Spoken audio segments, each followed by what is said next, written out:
How to sync Google Calendar with Apple Calendar on iOS 26.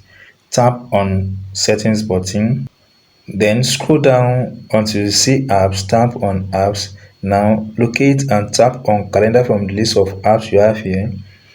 Now here, tap on Calendar account here. Now you must see your Gmail. You must see Gmail here. If it is not here, guys, tap on this add account and add Gmail to this platform now, because my own is having Gmail. Tap on it. Once tap on it, make sure that your account is like this. Tap on this calendar button. Once you've done that, then close this page, then go to search and look for Apple Calendar.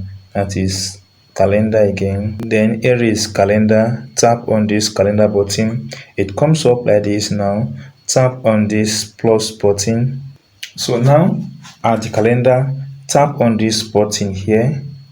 Now here you have option. Tap on Gmail account here. Then you need to log into this Gmail account, so tap on it to log into this Gmail account. Through this Gmail account, you can see, then tap on add calendar. Make sure that you choose the Gmail account here. Tap on add calendar. So by tapping on add calendar, tap on add this button again. So you need to fill up all these please. So by doing this, guys, we're going to add, or you'll be able to sync your calendar to your Apple Calendar on iOS 26. If you enjoyed this tip or if you're not subscribed, please subscribe for more updates like this.